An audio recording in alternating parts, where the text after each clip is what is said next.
কিন্তু আজ আমরা ভগবান কেন এই জগৎ থেকে শেখাবার লাগি হচ্ছে গাজীপুর কোনাবাড়ি কীর্তন অনুষ্ঠানে আসলাম।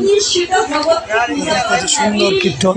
আজ আমার ভগবান নারায়ণ এটা হচ্ছে গাজীপুর কোনাবাড়ি, এর উত্তরটা আমার কাছে গ্রামের নাম হচ্ছে কড্ডা। এই কড্ডাতে কীর্তন হচ্ছে, কীর্তনে আসলাম। দেখেন সবাই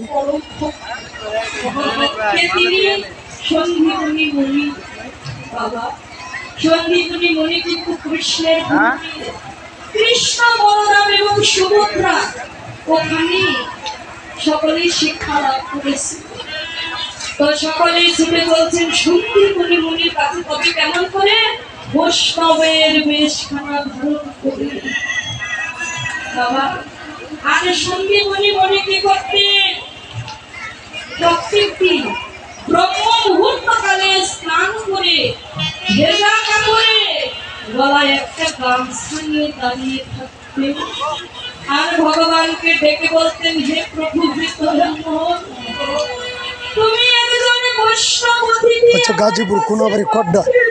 প্রভু আমি বৈষ্ণবের সেবা দিয়ে যেন আমার ভগবানের সেবা দিতে পারি। দেখেন অনেক লোক, অনেক হাজার হাজার লোক এক কীর্তনে হাজার হাজার লোক।